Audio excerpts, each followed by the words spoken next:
একটা বাংলায় কথা শুনেছিলাম, যার সর্বদায় অসুখ সেখানে ওষুধ লাগাবো কোথায়?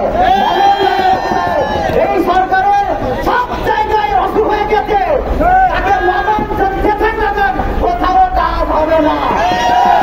এখন একটাই বলেন, তুই যদি কবে ছাড়বি? যদি শ্রীলঙ্কার মতো অবস্থা তুমি না দেখতে চাও, সামান্যতম তোমার যদি সম্মান নিয়ে তুমি বিদায় দিতে চাও, তাহলে এখন পদত্যাগ করো। তোমার কোন রক্ষা নেই, এই বাংলা থেকে তোমাকে কেউ রক্ষা করতে পারবে না। আমরা শিল্প সংস্কৃতির মানুষ, আমরা একটি গান করতে গেলে সেটাকে ভাবতে হয়। তুমি আমাদের মুখ বন্ধ করতে রাখতে চাও, এত সহজ নয়। শিল্প সংস্কৃতির মানুষের রক্তে আগুন জ্বালিয়ে দিয়েছো তুমি। শিল্প সংস্কৃতির মানুষের কারণেই আজকের ৭১ এসেছিল।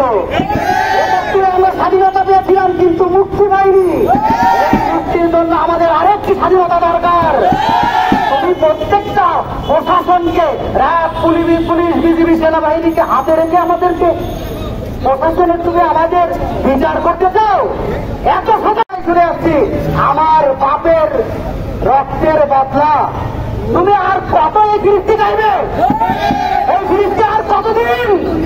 এই বাংলাদেশে হাজার হাজার ছাত্ররা জীবন দিয়েছে, তোমার একটা কথা কি তোমার মুখে আসে না?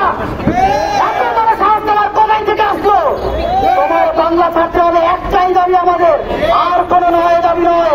একটাই দাবি, হাসিনা তুই, হাসিনা তুই। এখনই তোমাকে যেতে হবে, বাংলার একটা জায়গা তুমি খুঁজে পাবে না।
সব মানুষ আজ ঐক্যবদ্ধ। বাংলাদেশ সুপ্রিম কোর্টের আইনজীবীদের পক্ষ থেকে আমরা আজকে সংহতি প্রকাশ করেছি ছাত্র জনতার আন্দোলনের সাথে। আমরা আশা করছি এদেশের ছাত্র জনতা যে দাবি নিয়ে রাজপথে এসেছে, তারা তাদের দাবি পূরণ করবেন, বাংলাদেশ তাদের নির্দিষ্ট টার্গেটে পৌঁছে যেতে পারবে। এই নির্যাতন, নিষ্পেষণ, হত্যাকাণ্ড জুলাই মাসে চালানো হয়েছে, এর বিহিত এদেশের জনগণ একদিন করবে ইনশাআল্লাহ। আমরা আহ্বান জানাতে চাই, এখনো সময় আছে।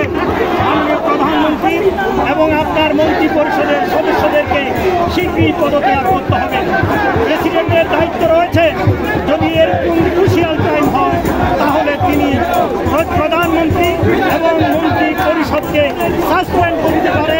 সংসদ ভেঙে দিতে পারেন।